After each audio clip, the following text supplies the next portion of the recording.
Muy buenos días, es una alegría poder estar juntos de nuevo esta mañana y compartiendo la palabra de Dios. Sabemos de que lo que Dios coloca en cada una de nuestras manos es para hacerlo bien y esta mañana queremos también transmitir o compartir la palabra bien. Entonces, me corresponde hablar acerca de las profecías contra las naciones extranjeras, o mejor dicho es, continuamos estudiando las profecías contra todas las naciones extranjeras. Extranjeras, ¿por qué? Porque son las naciones que circundan, perdón, a la nación de Israel.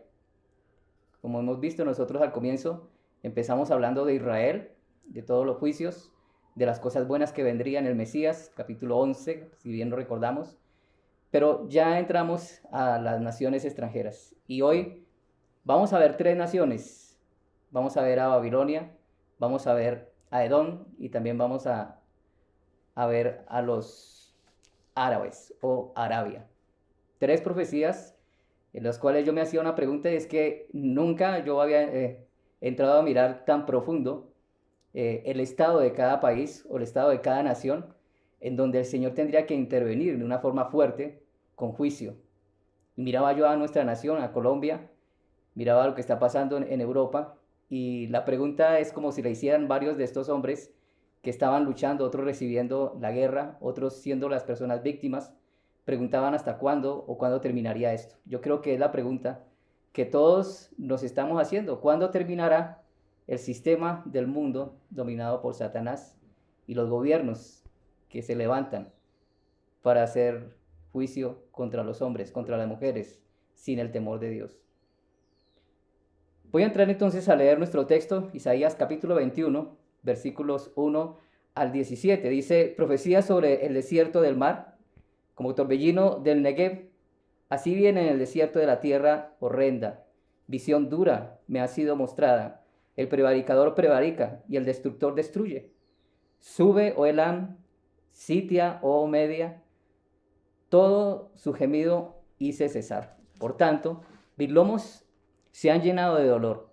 Angustia se apoderaron de mí como angustia de mujer de parto. Me agobié oyendo y al ver me espanto. Versículo 4 dice, se pasmó mi corazón y el horror me ha intimidado. La noche de mi deseo se volvió en espanto. Ponen la mesa, extienden tapices, comen, beben, levantaos, oh príncipes, ungid el escudo. Porque el Señor me dijo así, ven, pon centinela, que haga saber lo que vea. Y vio hombres montados, jinetes de dos en dos, montados sobre asnos, montados sobre camellos, y miró más atentamente y gritó, como un león, Señor, sobre la atalaya estoy yo continuamente de día y las noches enteras sobre mi guarda. Y aquí vienen hombres montados, jinetes de dos en dos. Después habló y dijo, cayó, cayó Babilonia, y todos los ídolos de sus dioses quebrantó en tierra. Oh pueblo mío, trillado y aventado, os he dicho lo que oí de Jehová de los ejércitos, Dios de Israel. Profecía sobre Duma, me dan voces de Seir. Guarda, que de la noche. Guarda, que de la noche. El guarda respondió, la mañana viene y después la noche. Preguntad si queréis, preguntad, volved, venid. Profecía sobre Arabia.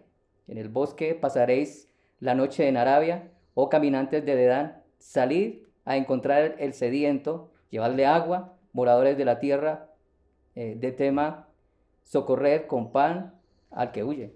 Porque ante la espada huye, ante la espada desnuda, ante el arco entesado, ante el peso de la batalla. Porque así me ha dicho Jehová, de aquí a un año, semejante a años de jornalero, toda la gloria de Cedar será deshecha. Y los sobrevivientes del número de los vivientes flecheros, hijos de Cedar, serán reducidos, porque Jehová Dios de Israel lo ha dicho.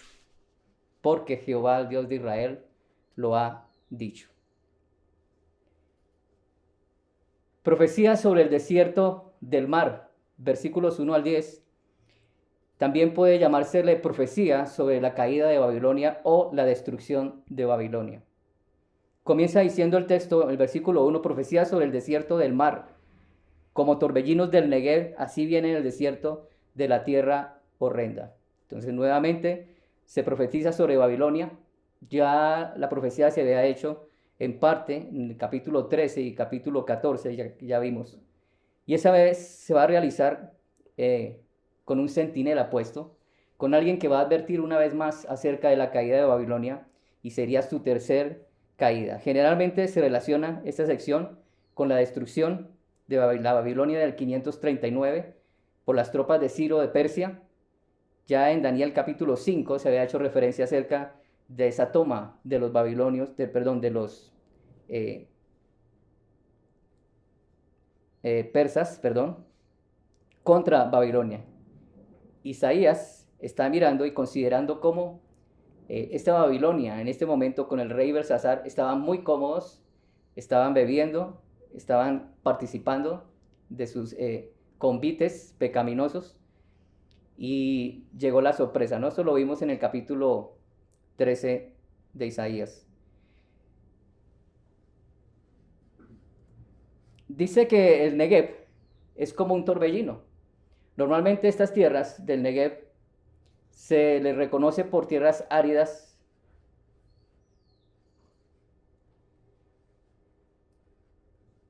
en donde hay tormentas de tierra. Ustedes alguna vez estado en tormentas de tierra y es lo más terrible que puede suceder en un terreno donde hay personas, porque también las hay. Pero lo que quiero hacer referencia aquí es que esa región desértica en Israel suele llenarse mucho de torbellinos y lo más grande son las tormentas de arena, como lo he dicho. Y se dice que de esa manera, de esta misma forma, vendrá con la fuerza de un torbellino, con la fuerza de una tormenta, aquellos que van a destruir a Babilonia. Así de que dice en el versículo 1, dice como torbellino así viene en el desierto de la tierra horrenda. El destructor destruye, dice más adelante. Versículo 2. Visión dura me ha sido mostrada, el prevaricador prevarica y el destructor destruye. La prevaricación habla acerca de alguien que traiciona. La prevaricación habla acerca de alguien que es desleal, que es infiel. Como dice, que traiciona, que no guarda su palabra, que no guarda su promesa. Y el destructor, como lo dice en el versículo 2, se refiere a alguien que está resuelto a despojar, a devastar y a arruinar. Después el versículo 2 sigue diciendo, destruye, sube, oh Elam, sitia, oh Media, todo gemido hice cesar.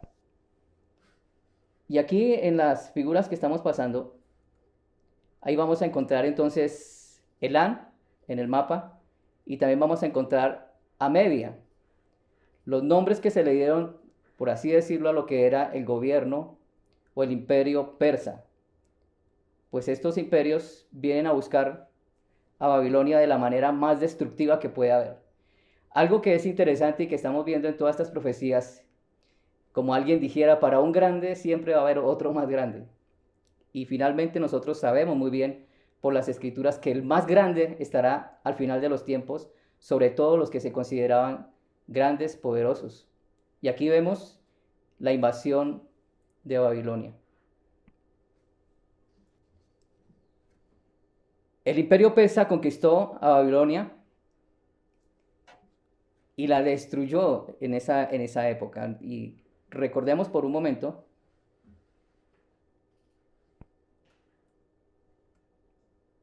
lo que sería la tradición como se vería de parte de los persas. Babilonia estaba muy tranquila y la Babilonia en la cual nosotros estamos hablando, a la cual Isaías está apuntando al final, es de los tiempos de la gran tribulación. Pero como vemos ahí en la imagen, Babilonia en Génesis 11 representaba al esfuerzo del hombre por desafiar a Dios. Babilonia es la prostituta, así se le llama, que se ha dedicado y ha corrompido a las naciones del mundo. Babilonia de Nabucodonosor representa también al sistema idolátrico y moral. Y Babilonia, por supuesto, es el cuartel general de Satanás. Ahí estará el falso profeta, el anticristo, y la bestia destruyendo.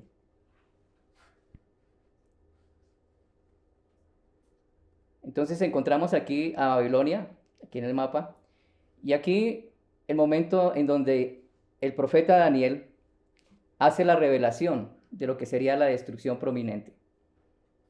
Vemos aquí que ellos estaban en ese momento compartiendo, como lo dijimos, y recordamos que esto fue registrado aproximadamente hace 200 años antes de que ocurriera. O sea, todos estos acontecimientos de los que hablaba Daniel en su momento era la consideración de lo que pasaría en la escritura. La escritura decía, Mene, Mene, dice, ha contado Dios tu reino y le ha puesto fin. Tekel ha sido pesado en la balanza y ha sido pesado en la balanza y hallado falto de peso. Y Uparsin, ha sido roto tu reino y dado a los medos y los persas. Eso es lo que decía la inscripción en la pared. Y recordamos el escándalo que se produjo y cómo quedaron ellos pasmados mirando esta mano que escribía, y no era sino la mano del Señor escribiendo en la pared. Y eso es lo que sucedería esa misma noche. Ciro, a cargo de los persas, tomaría por el lado de abajo el vado del río que pasaba por debajo de lo que eran las murallas de Babilonia. Lo secaron, desviaron las aguas y pudieron entrar y sorprenderlos en plena fiesta, ahora sí como dicen. Entonces, vemos ahí en la imagen la destrucción también de Babilonia a mano de los persas. Lo siguiente que vamos a mirar aquí es la forma como se le puede llamar al centinela que está ahí, al lugar en donde está parado y el quien va a ver lo que va a suceder. En el versículo 3 dice, por tanto mis lomos se han llenado de dolor. Aquí está diciendo Isaías lo siguiente, angustia se apoderaron de mí como angustia de mujer de parto. Me agobié oyendo y al ver me he espantado.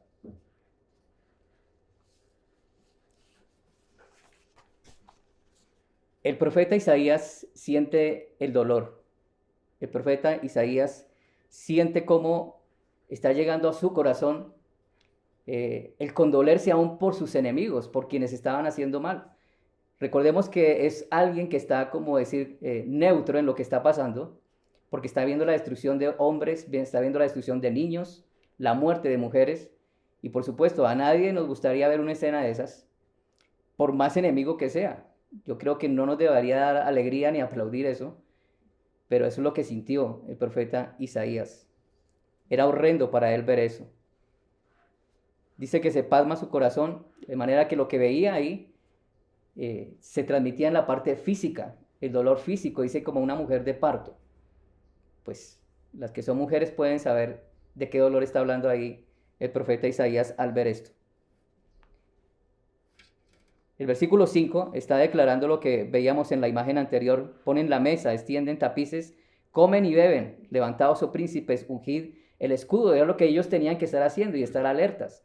Ungir el escudo era ponerle aceite, aceitarlos, engrasarlos, con el fin de que las espadas resbalaran o lo que viniera se resbalara por el escudo. Era la forma táctica como hacían ellos de tener preparados todos sus utensilios de guerra. En el versículo 6 dice, porque el Señor me dijo así, ve, pon centinela que haga saber lo que vea. Siempre que hay guerras o siempre que hay una nación que se quiere proteger y estar advertida, pues va a colocar a alguien que vea en forma anticipada lo que sucede afuera, ¿cierto? Hoy tenemos cámaras, hoy tenemos pantallas en donde colocamos y grabamos. Podemos ver afuera, podemos ver a larga distancia, en forma satelital. Pero lo que vemos aquí era la forma normal de los tiempos, en donde los guardas tenían que estar atentos de todo lo que se veía ahí. En el versículo 6 dice que un centinela que hacía de vigía, que eso es su tarea, que no duerme, que está atento, vio algo y en el versículo 7 nos dice qué fue lo que vio. Vio hombres montados jinetes de dos en dos, montados sobre asnos, montados sobre camellos, y miró más atentamente y gritó como un león: Señor, sobre la atalaya estoy yo continuamente de día, y las noches enteras sobre mi guarda. El atalaya, que es, como lo vemos ahí, es la torre que es construida en un lugar alto, en donde se puede vigilar y se puede tener un panorama y un control de todo lo que de todo lo que está sucediendo. Es un terreno de mar,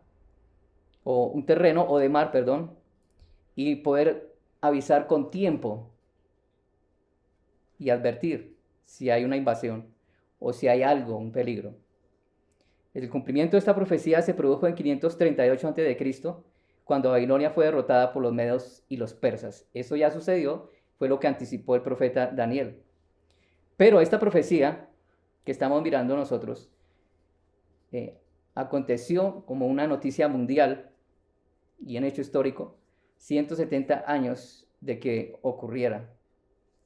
Y la palabra está siendo comunicada aquí por el vigía. En este caso nos corresponde a nosotros escuchar lo que Isaías, el profeta, está diciendo. Para nosotros, ¿qué representa esto? Que nos cuenten de forma anticipada lo que pasa. ¿Te gusta que te cuenten cosas antes de que sucedan? ¿Te gustan que te adviertan algo en lo cual tú no vas a meter la pata ni te vas a equivocar? Pues a mí me gustaría siempre que lo hicieran. Pero hay situaciones en donde es incierto, nadie sabe, nadie tiene respuestas, hay muchas preguntas, pero esperamos que sucedan y puede que sea bueno, puede que sea malo. Pero las noticias aquí, la ventaja que tenemos nosotros en esta mañana es que estamos escuchando una profecía contra una nación en donde nos abre los ojos, en donde tenemos que estar advertidos, porque siempre tenemos que tomar para nosotros y hacernos la pregunta: ¿y qué queda para mí? ¿Cuál es la enseñanza para esto? Si la palabra que se está usando aquí es una palabra verdadera, fidedigna, es por la inspiración, como dice la palabra de Dios, privada del Señor hacia los escritores. Y por supuesto y sin duda que Isaías es palabra, la profecía de Isaías es palabra inspirada. Segunda de Pedro, capítulo 1, 20, 21, certifica esto y dice: entendiendo primero esto, que ninguna profecía de la Escritura es de voluntad humana, sino que los santos hombres de Dios hablaron siendo inspirados por el Espíritu Santo. Hablaron siendo inspirados por el Espíritu Santo. O sea que la profecía está certificada. Podemos decir también que estamos en medio de una sociedad que es mala, que para nada brinda una seguridad. Nosotros, como país que somos, a veces nos sentimos inseguros. Estamos a puertas de unas elecciones y no sabemos lo que va a pasar. Escuchamos a mucha gente dando sus opiniones, mucha gente gente ideal por la cual va a elegir, y todos como que nos reservamos el por quién va a votar.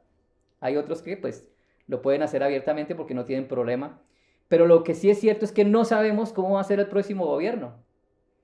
Esa es la incertidumbre con la que nosotros vivimos. Pero cuando nosotros escuchamos las advertencias a una nación ajena a nosotros, que estuvo a kilómetros y si estuviera existiendo hoy, estaría a kilómetros de nosotros, pero quizás muy cercanas por la tele o por los medios de comunicación, ver cómo se destruyen. Podemos decir que también al leer la palabra de Dios y verla, lo que estamos haciendo esta mañana, nos debe hacernos sentir tranquilos si la estamos entendiendo, tranquilos y deseosos de cumplirla, porque es el mandato de Dios y la expectativa que tenemos en medio de estas profecías.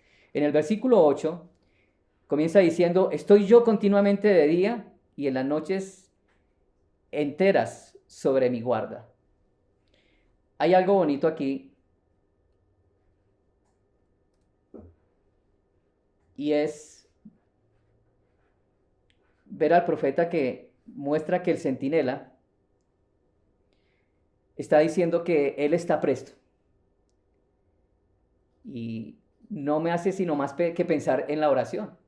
Dice que estoy yo continuamente de día y en las noches enteras sobre mi guarda. Está pendiente. Recordemos las palabras del Señor Jesús a sus apóstoles: velad y orad para que no entréis en tentación. Mateo capítulo 26, versículo 41. El espíritu a la verdad está dispuesto, pero la carne es débil. El Señor conocía muy bien el corazón de sus discípulos. Sabían que ellos se podían dormir, que estaban cansados.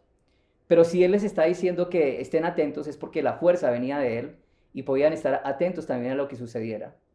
Se durmieron como lo sabemos y la debilidad les pudo más. Pero ¿qué es lo que va a acarrear cuando una persona se duerme y no está velando? Más si es en oración, el creyente que no ora y lee la palabra de Dios es una persona fácil presa de lo que es la destrucción de su corazón, de su vida. No de la salvación. Si es un creyente y que está jugando con el pecado y que no está velando y no está orando, no está leyendo la palabra de Dios, pues perderá su comunión. O sea, romperá su comunión con el Señor. Hago énfasis y aclaro que no es perderla. Nunca se va a perder la comunión. El creyente que está dispuesto siempre a vivir de acuerdo a las normas de Dios, perseverará y mantendrá la comunión con el Señor. Y aquí hago una pregunta. ¿Alguna vez te has sentido decepcionado por la debilidad en tu fe? Y digo decepcionado porque a veces nosotros queremos estar bien frente a un pecado, luchamos y vamos bien, como decimos, estuve una semana bien, 2 semanas bien, sin pecar, en el sentido de que no caí en ese pecado que me suele ganar muchas veces. Pero llega el momento en donde la tentación me gana y caigo. Nos sentimos defraudados con nosotros mismos, ¿cierto? Nos sentimos mal porque estamos desobedeciendo, porque estamos hiriendo el carácter divino del Señor. En Efesios capítulo 6, versículo 18, dice, orando en todo tiempo, con toda oración y súplica en el Espíritu y velando en ello con toda perseverancia y súplica por todos los santos. Y está diciendo no solamente por ti ores, ni veles, sino que también ores y veles por los santos. Se nos pide que miremos también a aquellos que son nuestros consiervos, nuestros amigos, nuestros hermanos en Cristo. Cuando dice orada en el Espíritu es que ores siendo controlado por el Señor. Que tus palabras no sean palabras superficiales, de oraciones repetidas, de oraciones con sueño, con debilidad, con falta de atención en lo que estás diciendo. Es el control del Espíritu Santo en tus oraciones. Él dice que lleva las oraciones y con gemidos indecibles las lleva delante del trono del Señor. Así de que el Espíritu Santo tiene un campo de acción muy grande en la vida del creyente siempre y cuando éste desee que se desarrolle. Ya en el versículo 9 dice, aquí vienen hombres montados, jinetes de 2 en 2, vuelve a repetir, ¿no? Después habló y dijo, cayó Babilonia, todos los ídolos de sus dioses quebrantó en tierra. Y algo muy particular que sucede cuando hay una invasión es que estos hombres buscan todos los ídolos en los cuales han creído estas naciones y delante de ellos los destrozan, los rompen y los hacen ver de que sus dioses no son tan poderosos como los que ellos creen tener. Es una forma de decir, no hay nadie más poderoso que nuestros dioses. Entonces, este es un adelanto de lo que realmente va a pasar. Esto que está diciendo aquí el centinela que cayó Babilonia no es en el momento que está sucediendo, es algo que se va a suceder en el tiempo cuando termine la gran tribulación. Eso lo vamos a ver en el capítulo 17 y 18 en Apocalipsis. Se ven esos textos. ¿Quiénes eran aquellos que venían de 2 en 2? Mensajeros trayendo noticias de lo que estaría sucediendo. Y esa es la gran noticia que dicen, cayó Babilonia. Para los que estaban siendo subyugados y para los que en un momento fueron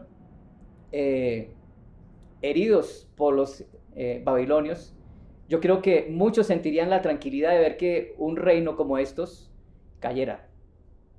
Y la tranquilidad para muchos. Creo que todos descansamos en cierta medida sin alegrarnos cuando hay alguien que es un opresor, deja de existir o deja de hacer las cosas que hacía. No nos alegra que los destruyan o que mueran, pero cesa la maldad en cierta forma. Y yo creo que eso traía tranquilidad a quienes escuchaban. En Jeremías capítulo 51, 31 al 32, también es quien se ocupó de dar profecías sobre Babilonia. Y él hablaba acerca de estos hombres y les llamaba correos, era la forma como se llamaban. Correo se encontrará con correo, mensajero se encontrará con mensajero para anunciar al rey de Babilonia que su ciudad está tomada por todas partes. Los vados fueron tomados y los y los baluartes quemados a fuego, y se consternaron los hombres de guerra, perdón. Es lo que el Señor está mostrando también a Jeremías, lo mismo que le está mostrando aquí al profeta Isaías. Entonces, el pronóstico futuro de Babilonia está siendo dado para el tiempo final de la gran tribulación.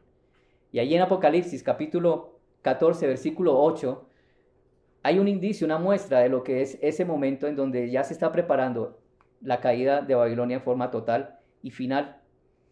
Dice este versículo en Apocalipsis: otro ángel le siguió diciendo: ha caído Babilonia, la gran ciudad, porque ha hecho beber a todas las naciones del vino del furor de su fornicación. Babilonia no solamente está mostrada como un gobierno político, comercial, sino también religioso. Y cuando yo escucho en ese texto de que habla acerca de la que fornica, es la que está con uno, con el otro, lo habla de una forma dura y fuerte, pero es el celo que tiene el Señor de ver que Él solamente es Dios, pero que las naciones se han empeñado, incluso los gobiernos, de mostrar y llamar solamente o supuestamente a un Dios cuando dicen todos los caminos llevan a Dios. Entonces aquí entramos a mirar lo que es el ecumenismo. Y para nadie es un secreto de lo que también el Vaticano y la Iglesia Católica intenta hacer en cuanto a la parte religiosa. Yo al ecumenismo le llamo también prostitución religiosa, porque eso es, ¿no? Y hace que los demás se prostituyan, de que las otras naciones sigan el camino de lo que está por hacerse. Ese es el programa del anticristo también. Así es de que esto también es una alegría de saber de que caería también la Babilonia de una forma total y definitiva. Babilonia entonces constituye el origen de la idolatría. Babilonia es el sistema que va a caer de forma definitiva. Babilonia en Génesis 11 representaba, como lo dijimos, en su primer intento del hombre por superar a Dios en la Torre de Babel. Lo decíamos también en la forma como cayó Nabucodonosor. Y era algo interesante que su hijo Belsasar no veía esas formas de actuar del Señor, como su padre en un momento fue reducido a una bestia a comer pasto. Belsasar, como lo decía Daniel, vas por el mismo camino. Y es así como cae Babilonia en ese tiempo, y en cual se está preparando también para los tiempos venideros y definitivos, como lo hemos visto. Ya al finalizar, en el versículo 10 de esta parte de la profecía de Babilonia, dice: oh pueblo mío trillado y aventado, os he dicho lo que oí de Jehová de los ejércitos, Dios de Israel. Hay algo interesante también aquí, porque algunos escritores o teólogos hablan y se les preguntan de qué pueblo mío está hablando Isaías. Algunos dicen que es de Israel. Yo por mi parte pues me atrevo a decir que está hablando acerca de ese mismo pueblo. Si él sentía dolor y sentía que era su dolor también, es como alguien que dice: oh amigo mío, sin ser su amigo, ¿cierto? Oh hermano mío, sin ser su hermano. Siento lo que está pasando ahí, pero está siendo aventado, como se trilla el trigo. La forma de los judíos de aventar el trigo, echarlo hacia arriba, dejar caer y separar todo lo que era el desperdicio de lo que vale la pena, lo hacen a un lado, pero necesitan aventarlo hacia arriba, que caiga. Entonces, ustedes nomás fíjense de cómo lo está manifestando aquí Isaías.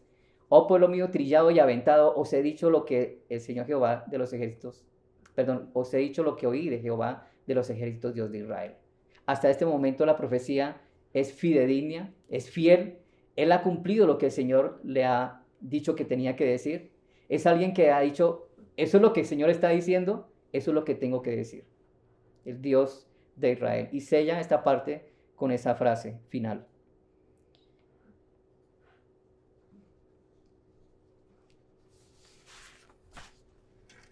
Ahí en sus pantallas hay una final pregunta ahí, o una aseveración que quise colocar ahí. Dice: quienes se juntan con Babilonia acarrearán el mismo castigo.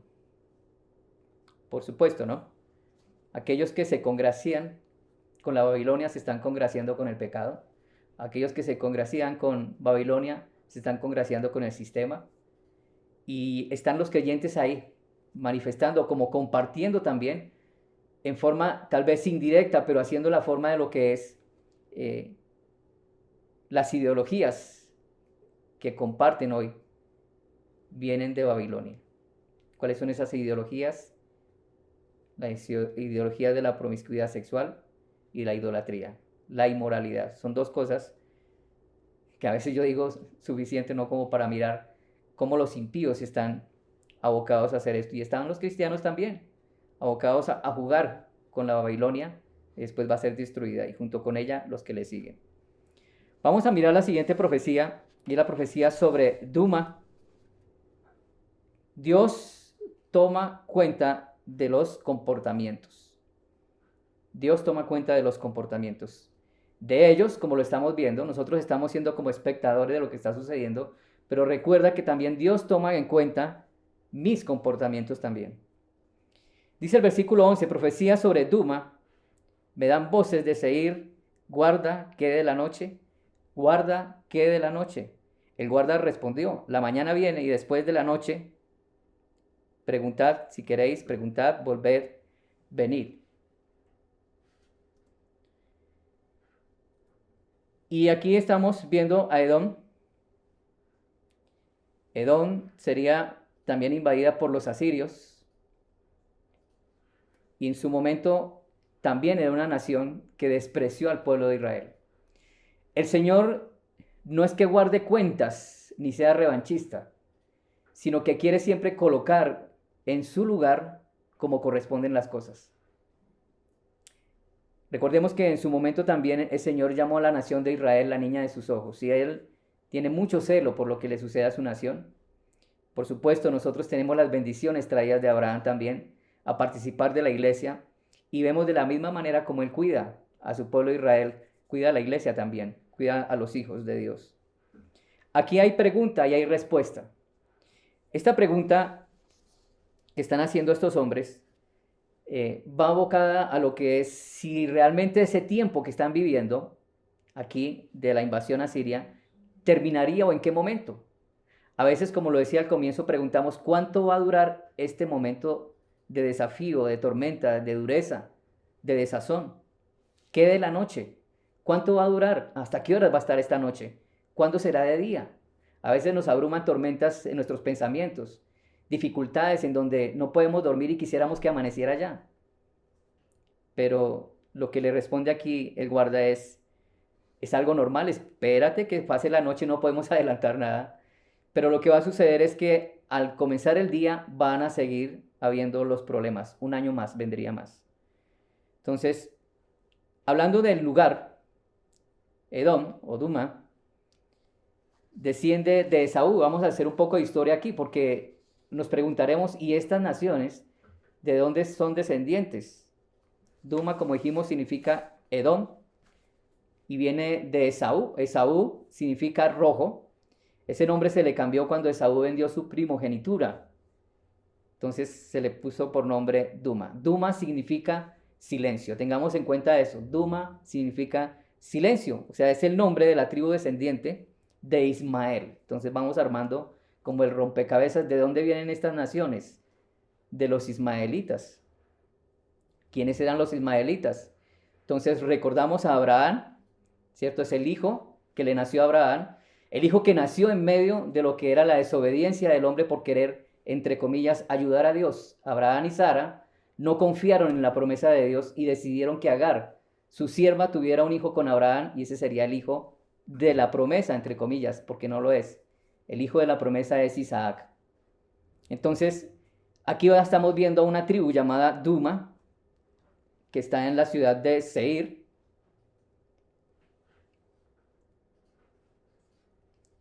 Son regiones en donde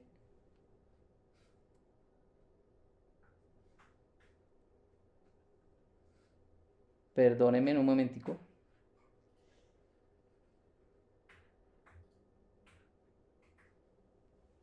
Entonces, en Números capítulo 20, versículo 14 al 21, vamos a ver una narración de lo que era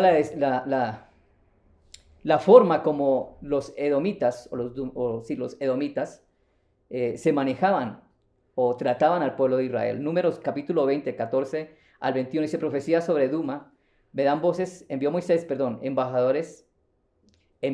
embajadores al rey de Edom desde Cades, diciendo: así dice Israel, tu hermano, tú has sabido todo el trabajo que nos ha venido, como nuestros padres descendieron a Egipto y estuvimos en Egipto largo tiempo, y los egipcios nos maltrataron y a nuestros padres.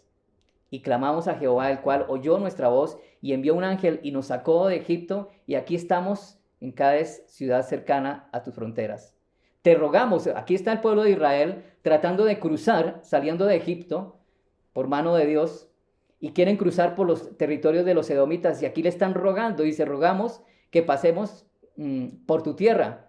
No pasaremos por labranza, ni por viñas, ni beberemos tu agua, ni tus pozos. Por el camino real iremos, sin apartarnos ni a diestra ni a siniestra, hasta que hayamos pasado tu territorio. Tranquilo, que no vamos a tomar ni de tus frutos nada, solamente queremos pasar. Recordemos que no era ni uno ni dos, era mucho pueblo que tenía que pasar. Y los edomitas respondieron: no, no pasarás por mi país.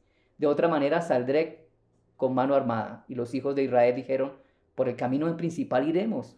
Y si bebiéremos tus aguas, y yo y mis ganados, daré el precio de ellas. Déjame solamente pasar a pie, nada más.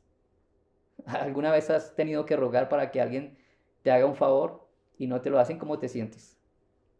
Aquí está, dice: pero él respondió otra vez: no pasará. Si salió Edom contra él con mucho pueblo y mano fuerte. No quiso pues Edom dejar pasar a Israel por su territorio, y se desvió Israel de él. Entonces, no solamente este vecino, por así decirlo, era el enemigo de Israel, era uno de los peores enemigos de Israel. Entonces, igualmente la palabra de Dios, o el Señor en su palabra, le reprende también en varias ocasiones a los edomitas. No tenemos el tiempo para mostrar más pasajes, pero los edomitas también siguieron subyugando al pueblo de Israel en varias ocasiones, con el reinado de Saúl, el reinado de David, con los reyes. En Crónicas se muestran muchas veces cómo fueron desacomedidos, y aún también la respuesta del pueblo de Israel para con los edomitas. Entonces, ¿qué hora es?, decía el centinela. ¿Cuánto va a durar? Y aquí vamos a mirar también un poco de lo que decía el profeta Abdías. La profecía de Abdías es única.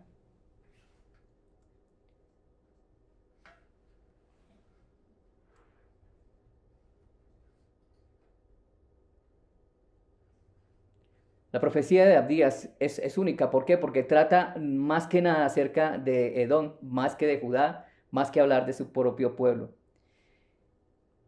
Hay algo que notamos, y es que, como dicen, no hay peor ciego que el que quiera ver.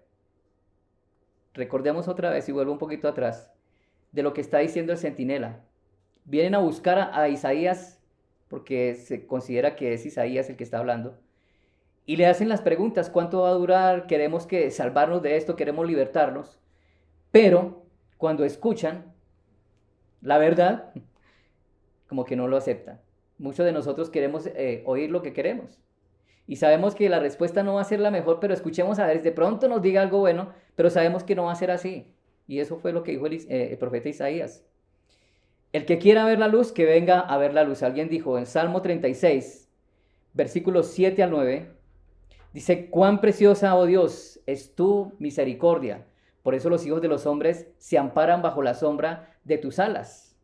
Serán completamente saciados de la grosura de tu casa, y tú los abrevarás de la torrente de tus delicias, porque contigo está el manantial de la vida, en tu luz veremos la luz. Me encanta este versículo: contigo está el manantial de la vida. Tenían al profeta Isaías y le hacen las preguntas, el profeta responde, y es así como mucha gente quiere ir a quien tiene las respuestas buenas de parte de Dios. Pero cuando hablan del compromiso de conocer a un Dios y de someterse a Él y serle sujetos y servirle, cambia el rostro, cambia la actitud. Así de que, pues, pierden quienes desean buscar la luz, pero no la quieren. Eso suena contradictorio, ¿no? Edom vino a buscar respuestas a Isaías, pero también a la vez se hace una invitación a alejarse del pecado. Ahí en Salmo 32:8 dice, te haré entender y te enseñaré el camino en que debes andar. Sobre ti fijaré mis ojos. El Señor se toma muy en serio las cosas que Él promete. Si Él dice que va a fijar sus ojos sobre sus hijos, Él lo está haciendo. Pero ¿cómo es el comportamiento de ese hijo? ¿Está viviendo a la luz de la palabra de Dios? Recordemos que el Señor, por decirlo así, no pestañea. Nos está mirando día y noche. Sobre ti fijaré mis ojos. ¿Qué vamos a hacer con el pecado? El hombre es tan malo y el hombre es tan corrompido que se atreve a rechazar a Cristo y no quiere ser salvo. Cuando una persona no quiere venir a Cristo, no hay más razón de su alejamiento que es su pecado el que lo aleja. Edom no quiso escuchar, no deseó recibir lo que el profeta estaría dispuesto a decirles. ¿Por qué? Porque iban con una actitud diferente a la que el Señor quiere que vayamos. Entonces, la invasión asiria vendría la esclavitud, luego Babilonia y luego la esclavitud de los medos y los persas. Ustedes han escuchado la parábola de aquel hombre que hizo una fiesta y quería llamar y reunir a todos los que se conocían o los que se creían ser sus invitados. Entonces, ¿fueron a la fiesta al final o no? No fueron. Yo voy a hacer como un recuento, no vamos a ir al pasaje. Entonces, uno dijo que se había casado y por lo tanto no podía asistir. Bueno, si se había casado y era de noche la fiesta al que estaba invitado, pues diríamos nosotros, ¿por qué no llevó a su esposa? Bueno, el otro dijo que había comprado una yunta de bueyes y quería ver cómo trabajaban. ¿Será que una yunta de bueyes se ve su trabajo de noche? Otro había comprado un pedazo de terreno y quería verlo, pero a veces es difícil como ver un terreno de noche, ¿no? A no ser que haya buena luz. Todos eran excusas al llamado del Señor. Así que todos pusieron su pretexto y no quisieron asistir. Entonces este hombre ha decidido hacer algo. El versículo 14 de Lucas, o Lucas 14:23, dijo el Señor a su siervo o al siervo, ve por los caminos y por los vallados y fuérzalos a entrar para que llene mi casa. Fíjense que no es una invitación normal, no es una invitación. Normalmente la fiesta se hace con invitación, pero aquí el dueño está diciendo, fuérzalos a entrar. Tampoco está diciendo que los traigan a la fuerza, ¿no es cierto? Ni que los obliguen a tomar una decisión que no quieren tomar. El fuérzalos quiere decir es insístiles, hazles ver, convéncelos de una u otra manera. ¿Cuántos de ustedes que tienen enfrente a una persona que no ha aceptado a Cristo en su corazón, quizás uno de sus familiares, y hablamos de esos temas entre nosotros como amigos, y decimos, ¿cómo va tu hermano? Te dijo, no, hermano, le he insistido, mañana vamos a tener otra reunión, a ver si de pronto hablándole otra vez, vuelva otra vez, ¿cierto? Desearíamos una y otra vez hablarles para que no se pierdan. Eso es forzar a entrar. Nuestro deseo y el deseo del Señor es que todos procedan al arrepentimiento. El tema de Abdías es un tema de juicio. Y Abdías va a mostrar, como lo dijimos siempre, a Edom. La profecía de Abdías es con el único propósito y casi solamente de tratar con los pecados de Edom. El juicio viene sobre ellos. El tema de la carta de Abdías es el juicio. El tema es ese, el juicio de Dios. Entonces, Abdías profetizó contra el Edom. Miremos algunos temas que trata Abdías. El propósito de Abdías era revelar el enojo de Dios contra Edom, anunciar el juicio venidero de Dios sobre Edom y anunciar la liberación de Israel en un día futuro. Eso es lo que trata todo el libro de Abdías, que es un capítulo. Miremos, por ejemplo, Abdías capítulo 1, versículo 3. Dice, la soberbia de tu corazón te ha engañado a ti, que moras en las hendiduras de las peñas, en tu altísima morada que dices en tu corazón, ¿quién me derribará a tierra? Recordemos de que hay un lugar en estas zonas desérticas, pero en el desierto, donde hay una ciudad llamada Petra. Los hombres hicieron un lugar allí que dicen que es un lugar muy bonito de visitar, pero por el tiempo en que nosotros estamos mirando aquí y la consideración que tenían, pues había orgullo en sus corazones de todo lo que hacían. Entonces Petra también, aunque hoy se puede ver sus vestigios, es también un lugar que ha sido arrasado y desolado.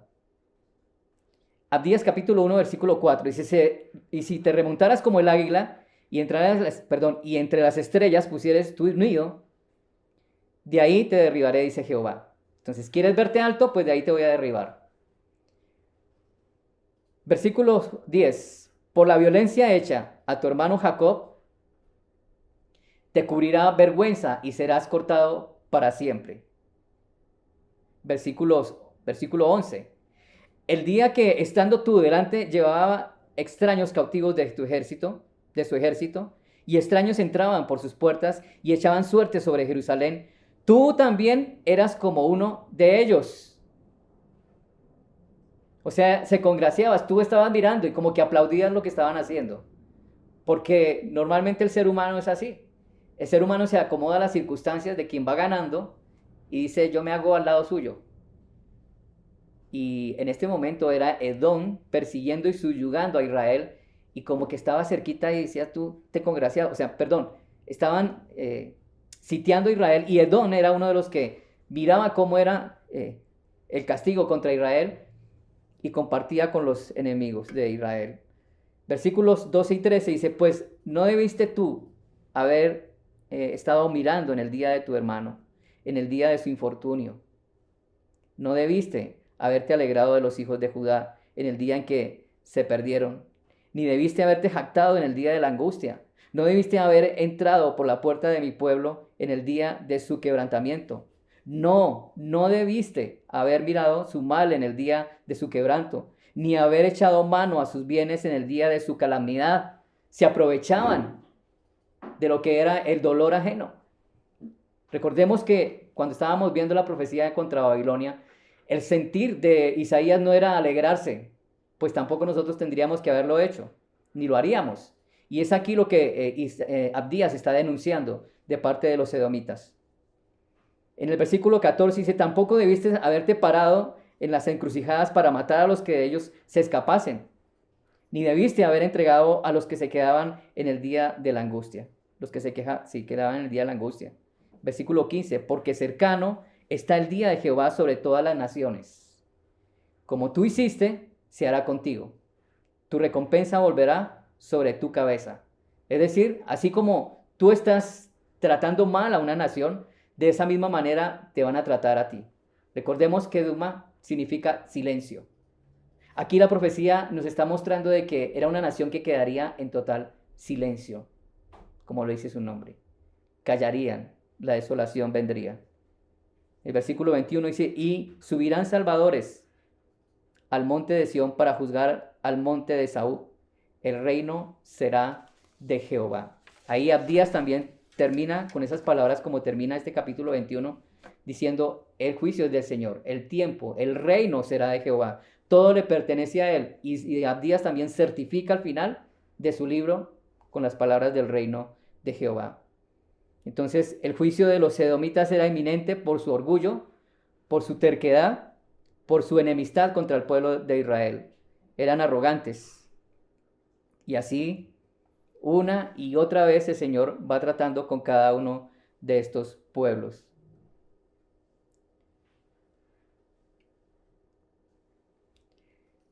El juicio del Señor siempre llega, aunque se crea que todos o todo va bien de parte de los hombres. En su momento sorprenderá el Señor. Lo siguiente que vamos a mirar es la profecía de Arabia, versículos 13 al 17. Y allí el versículo 13 dice, profecía sobre Arabia: en los bosques pasarán la noche en Arabia, oh caminantes de Dedán.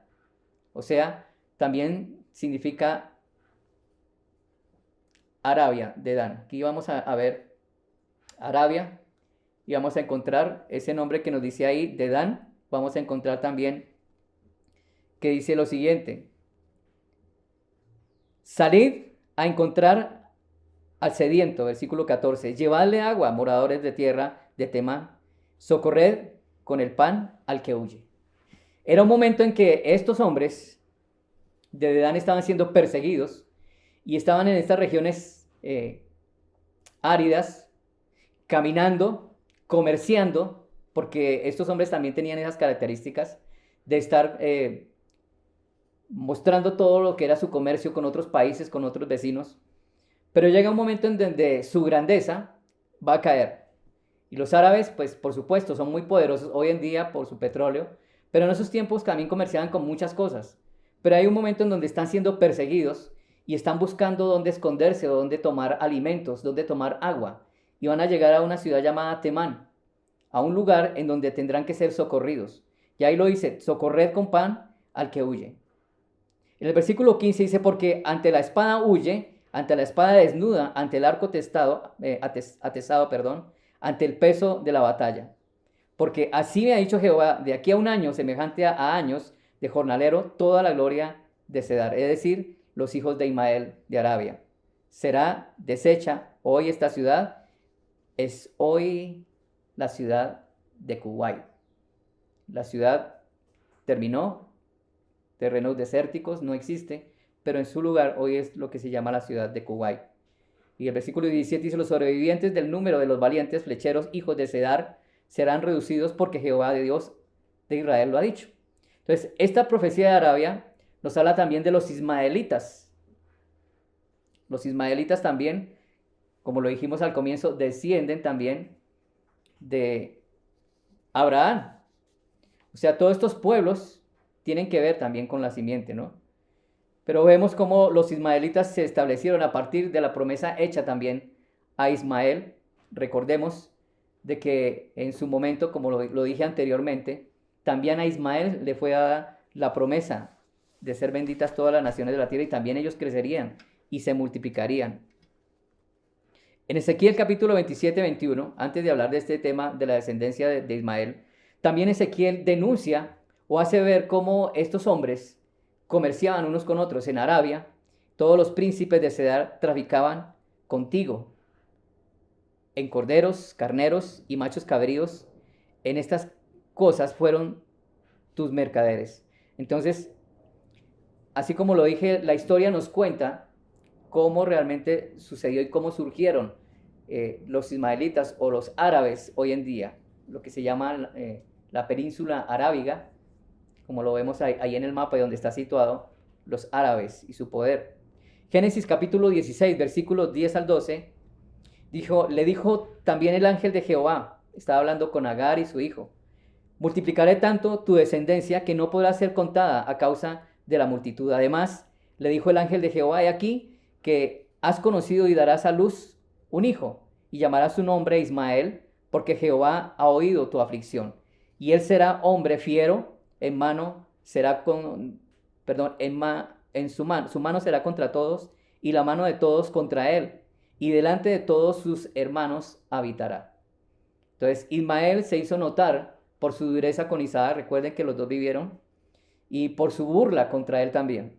Entonces es un momento donde Sara determina de que no se va a aguantar la situación y le pide a Abraham que expulse a Agar, a su sierva, con su hijo también Ismael.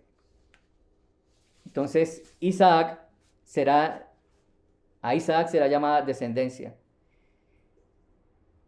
Fue algo duro para esta familia, porque eran familia, pues Agar y su hijo, tuvieron que irse por el desierto, pero eso quedó en el corazón de Ismael. Recordemos que la bendición también fue para él por ser hijo de Abraham, y hasta hoy en día vemos de que los ismaelitas o los árabes siguen estando en conflicto contra Israel. En su momento, recordemos que cuando Esaú también estaba decidiendo ir en contra de su hermano Jacob y pelearon, de ahí también la descendencia de los ismaelitas por ese lado. Los ismaelitas debieron haber conciliado como concilió Jacob y Esaú, pero eso solamente como que quedó para el tiempo, porque hoy en día siguen habiendo problemas entre los árabes y los israelíes. Entonces, la causa de destrucción del pueblo ismaelita o los beduinos, o los de Arabia se les pueden llamar también, fue el rechazo y el odio por el pueblo de Dios, de donde viene la salvación. Estas regiones en su comienzo fueron, como lo decíamos aquí en su palabra, pobladas por beduinos. Los beduinos eran, por así decirlo, hoy en día gente que vive en la calle, maldichos en su momento, desechables, o gente que vive en la calle. Esos son los beduinos. Y hay lugares en donde si se hacen paradas en el turismo y hay esta gente, hay que tener cuidado porque roban, porque son muy, muy sagaces. Entonces, eso es lo que se entiende por lo que eran los beduinos en ese tiempo y eran los moradores de esos lugares en Arabia. Entonces, toda la palabra de Dios es verdadera en lo que nosotros estamos escuchando. Ya lo estamos escuchando en la voz de Isaías, lo escuchamos en la voz de Jeremías, lo estamos escuchando en la voz de Abdías. Y a todos el Señor les está comunicando lo mismo. Va a haber una destrucción sobre el reinado de turno. Entonces, hemos visto en esta tarde que la destrucción también es eminente para los árabes. Y aquí estamos viendo cómo Asiria pobló estas regiones de Cedar, de Dedán, de Temán, y las destruyó en su momento. ¿Por qué? Por la soberbia también de su corazón. Entonces, hemos visto en esta mañana 3 profecías. Como le decíamos, nosotros estamos viendo, y vimos a Babilonia, y decimos nosotros, ¿qué para nosotros de Babilonia y qué enseñanza nos queda? La pregunta que yo haría aquí, viendo a Babilonia en su orgullo, en todo lo que presentaba la idolatría y la inmoralidad, ¿qué queda para nosotros? ¿En dónde está puesta mi esperanza? Estamos en medio de un sistema que controla el enemigo. Sí, por supuesto, tenemos que trabajar, tenemos que estudiar, tenemos que comer, tenemos que entrar, que salir y estar siempre, quieran o no lo quiera, apegados al sistema porque nos corresponde hacerlo, pagar tributos, etcétera.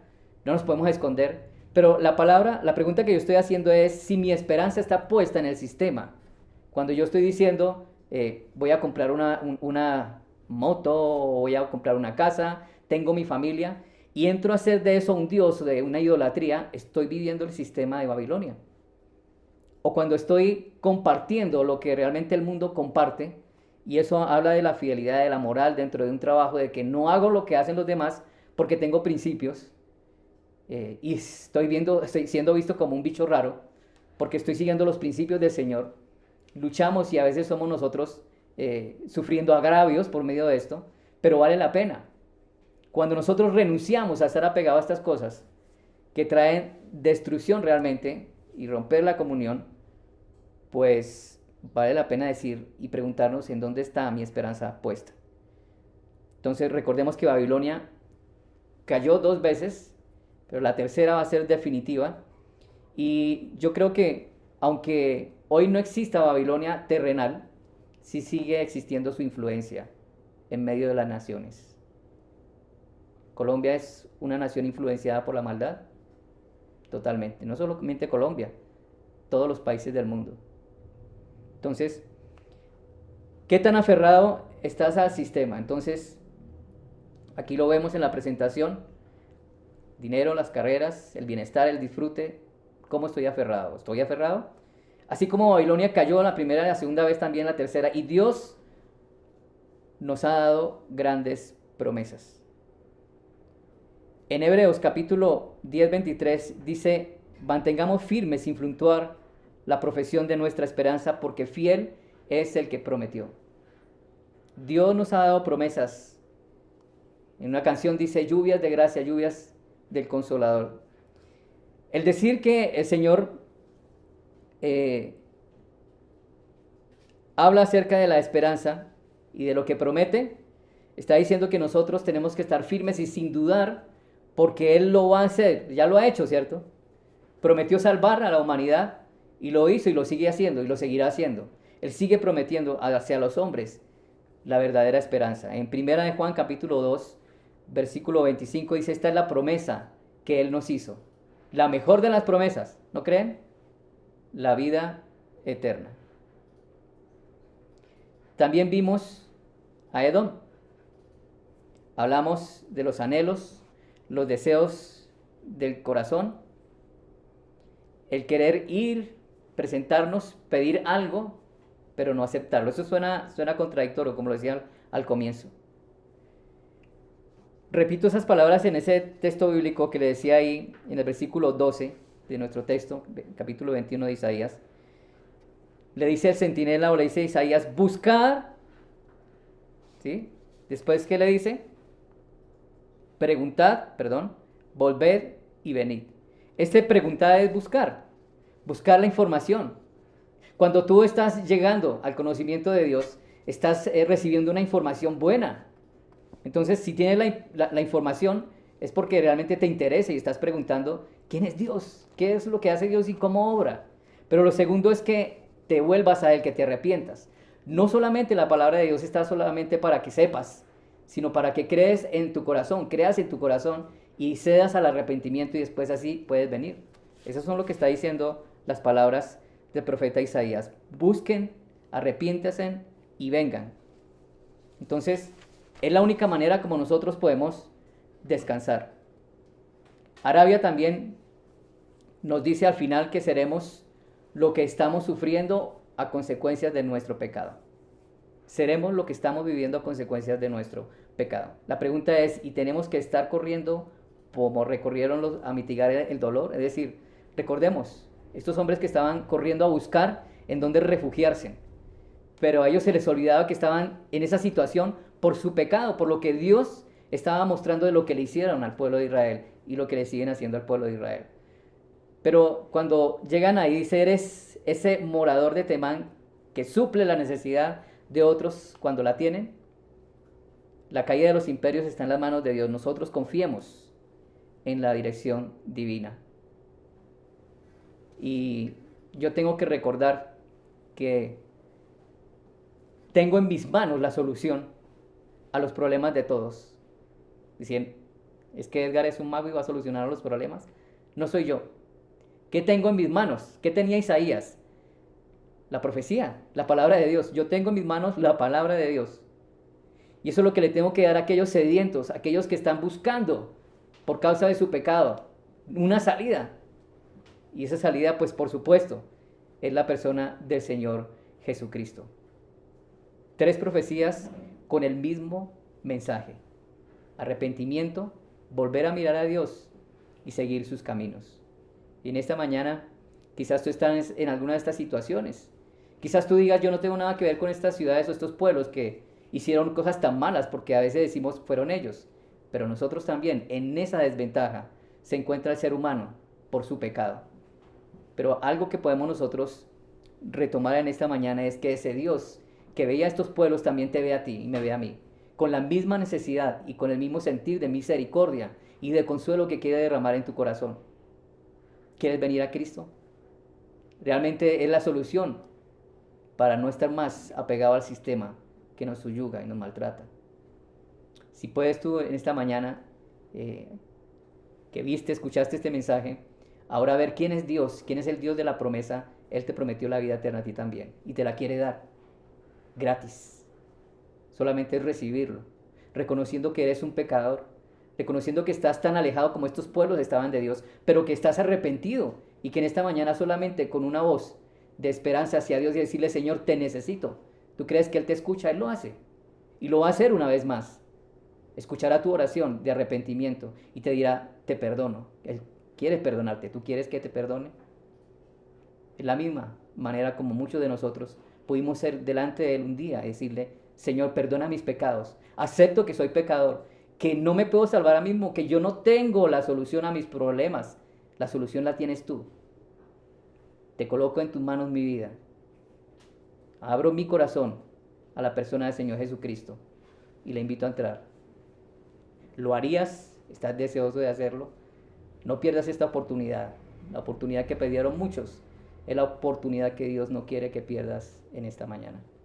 Padre, gracias por tu bendición, Señor, de tener tu palabra, tu bendición de poder orar, Señor, en esta mañana, elevar delante de ti, Señor, nuestro ruego, nuestras peticiones por aquellos que aún no te conocen. Si hoy hay alguna persona que ha reconocido a Cristo como su Salvador, qué bueno sería conocerla, estrechar nuestros brazos, un abrazo, Señor, y decirle que ahora es un hijo de Dios, Señor. Te alabamos, Padre, por cuidarnos. Te alabamos, Padre, Señor, porque en un futuro, Señor, vendrás por tu iglesia. En un futuro, Señor, nos iremos contigo. En un futuro estaremos contigo para siempre, reinando, Señor. Te alabamos, Padre. En el nombre de Cristo Jesús oramos. Amén. Muchas gracias y que tengan buena tarde.